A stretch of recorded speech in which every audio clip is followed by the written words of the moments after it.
हवामानाचा लहरीपणा आता शेतकऱ्यांच्या मुळावर येणार नाही. जालना जिल्ह्यात हवामान खात्याने एक मोठा आणि महत्त्वाचा बदल केलाय. आता तासातासाला मिळणार हवामानाचा अचूक अंदाज.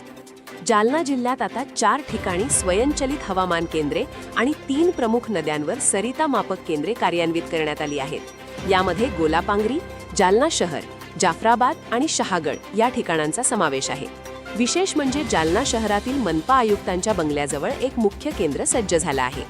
या आधुनिक यंत्रणेमुळे केवळ पाऊसच नाही तर तापमान, हवेतील आर्द्रता, वाऱ्याचा वेग आणि त्याची दिशा याचीही अचूक माहिती मिळणार आहे.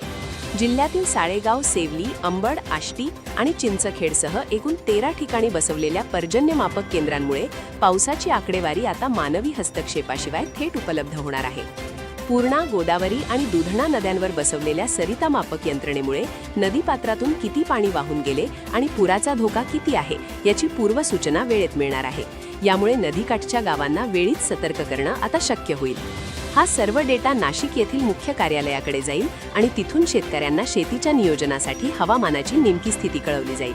गारपीट आणि दुष्काळाच्या संकटात शेतकऱ्यांचं नुकसान टाळण्यासाठी हे पाऊल मैलाचा दगड ठरणार आहे. ताज्या घडामोडींसाठी पाहत रहा जालना लाईव्ह.